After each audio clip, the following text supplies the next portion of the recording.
Imunodefisiensi adalah kondisi ketika sistem imun melemah atau tidak berfungsi dengan baik sehingga penderitanya tidak mampu melawan infeksi yang dapat menimbulkan berbagai penyakit. Kondisi ini disebabkan oleh berbagai hal dan penanganannya pun perlu disesuaikan dengan penyebab yang mendasarinya. Untuk mengetahui detailnya, mari kita dengarkan penjelasan dari Dr. Oki Ramadian, spesialis penyakit dalam, berikut ini. Dok, apa itu imunodefisiensi dan apa saja contoh penyakit yang disebabkan oleh imunodefisiensi ini? Imunodefisiensi dari kata imun dan defisiensi. Jadi artinya adalah suatu kondisi sistem imun kita dalam kondisi yang lemah atau rendah pada satu individu. Kasus imunodefisiensi ini terbagi menjadi dua sebenarnya, yaitu kasus yang didapat atau kasus yang emang sudah lahir sudah ada gitu. Yang kasus dari yang didapat itu adalah kasus yang sebetulnya pada awalnya imun sistem kita bagus. Tapi dalam perjalanan penyakit, dalam perjalanan harian hidup kita mendapatkan suatu cobaan penyakit atau kondisi yang membuat imun sistem kita menjadi sangat drop. Contohnya, malignansi atau keganasan. Kita nggak ada yang mau kena cancer. Jadi pada kena cancer, imun sistem kita akan mengalami penurunan imun sistem. Kedua adalah infeksi ataupun paparan dari benda asing yang membuat imun kita menjadi lebih rendah, yaitu contohnya HIV, hepatitis kronik seperti B ataupun C, dan beberapa infeksi virus lainnya. Ini akan membuat imun sistem kita menjadi lebih rendah.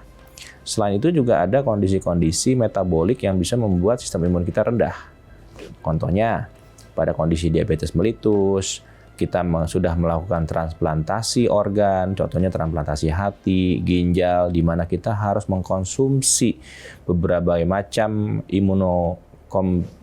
obat menekan imun sistem, sehingga membuat imun sistem kita menjadi kurang aktif. Dan kondisi lain adalah kondisi di mana limpa kita diambil atau tidak mengalami limpa, atau asplenemia. Nah, ini suatu kondisi yang membuat imun sistem kita menjadi amat sangat rendah.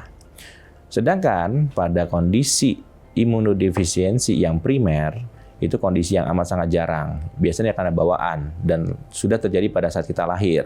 Contohnya, kondisi penyakit SCID atau Severe Combined Immunodeficiency. Tapi kasusnya sangat jarang. Yang kita dapatkan adalah hampir 85-90% adalah kondisi imunodefisiensi sekunder atau yang didapat. Bagaimana perkembangan terkait vaksin HIV?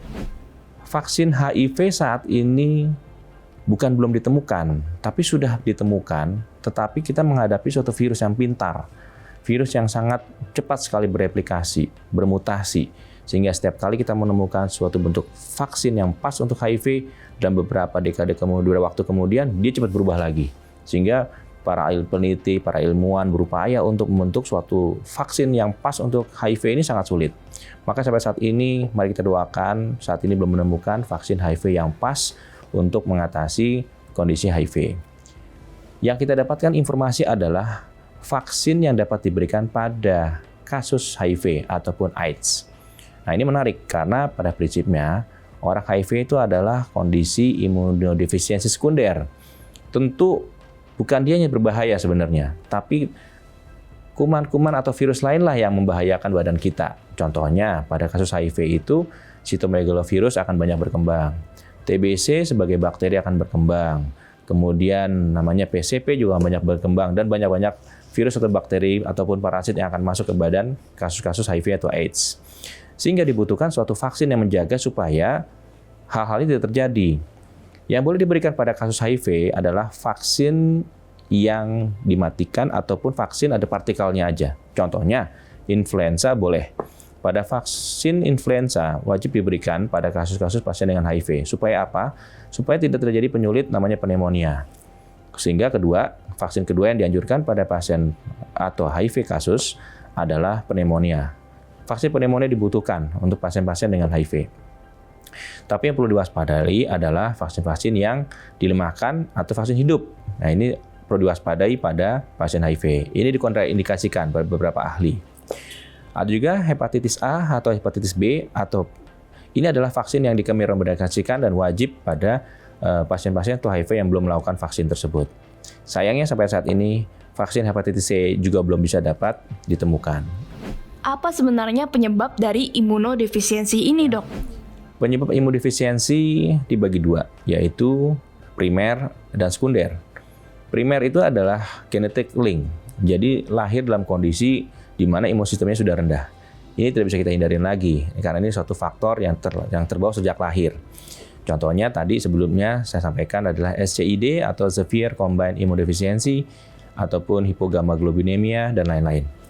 Sedangkan yang kedua adalah sekunder, di mana imunodefisiensi terjadi. Awalnya kita memiliki imun sistem yang baik, tapi karena ada suatu kondisi, kita imun sistemnya menjadi turun. Contohnya, pasien-pasien yang mengalami keganasan atau malignansi, atau infeksi kronik seperti HIV, hepatitis B, atau kondisi metabolik seperti diabetes, gangguan koroner, dan sebagainya. Dan terakhir adalah suatu kondisi transplantasi, pasca transplantasi, atau mengalami rejeksi.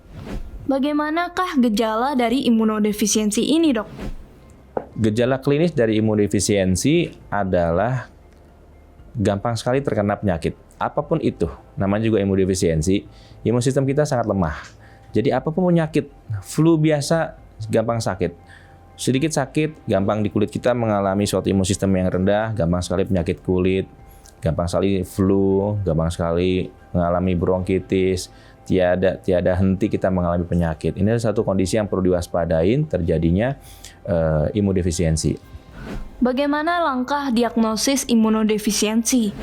Diagnosis imunodefisiensi biasanya kita akan lihat dari pertanyaan-pertanyaan. Kita bertanya kepada pasien, berapa sering kali yang mengalami penyakit, adakah sariawan di mulutnya, adakah kulit tipe permukaan kulitnya sering mengalami suatu penyakit kulit yang tidak kunjung sembuh, ataupun kondisi paru-paru yang selalu hilang timbul. Dan kemudian kedua, kita lakukan pemeriksaan fisik tentunya. Kita lihat dari inspeksi, palpasi, perkusi, atau auskultasi, dan dilanjutkan dengan pemeriksaan penunjang. Pemeriksaan penunjang kita lakukan adalah pemeriksaan penunjang sederhana dulu, seperti pemeriksaan darah perifer lengkap, di mana kita bisa melihat komposisi dari sel darah putih yang kita sebut dengan leukosit, komposisi dari limfosit, komposisi dari monosit, dan juga jangan lupa dengan pemantauan laju endap darah. Dan selanjutnya tentu dokter yang berkompeten akan melakukan pemeriksaan lanjutan terhadap dari setiap gejala-gejala dari kasus imunodefisiensi. Nah, adakah yang bisa dilakukan untuk mencegah imunodefisiensi, Dok? Pencegahan untuk imunodefisiensi primer sayangnya tidak ada, karena ini suatu kondisi yang sudah terbawa dari lahir. Sedangkan untuk yang sekunder atau yang didapat, bisa kita cegah. Tadi berbagai penyakit adalah salah satunya ada HIV, hepatitis B, ataupun C. Ini bisa kita cegah dengan menjaga hidup kita menjadi pola hidup yang sehat. Tentu, berdasarkan penularan. Kita tahu HIV penularan berdasarkan dari darah atau kontak dari cairan kelamin. Jadi, setia pada pasangan, kemudian jaga selalu dari kontak darah, dan selalu menjaga disiplin kita. Nomor satu, semuanya akan tertanganin dengan pendekatan diri kita kepada sisi agama. Sedangkan untuk kasus yang hepatitis B dan C bisa dilakukan vaksin untuk hepatitis B.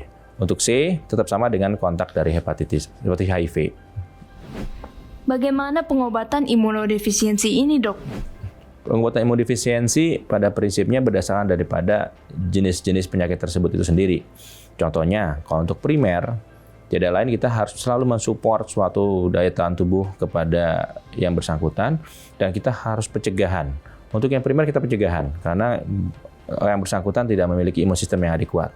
Sedangkan untuk sekunder, kita dengan cara menekan ataupun membunuh virus yang menekan imun sistem tersebut. Contohnya pada HIV, kita memberikan antiretroviral untuk HIV-nya sendiri, dan juga kita jaga supaya jangan ada infeksi oportunistik atau infeksi lain yang akan masuk ke badan kita. Dengan cara memberikan obat TBC pada kasus TBC, obat antiparasit untuk obat parasit, dan antibakteri kepada golongan bakteri pada kasus HIV. Sekian pembahasan imunodefisiensi. Saya Dr. Oki Ramadian, spesialis penyakit dalam. Sampai jumpa pada pembahasan berikutnya.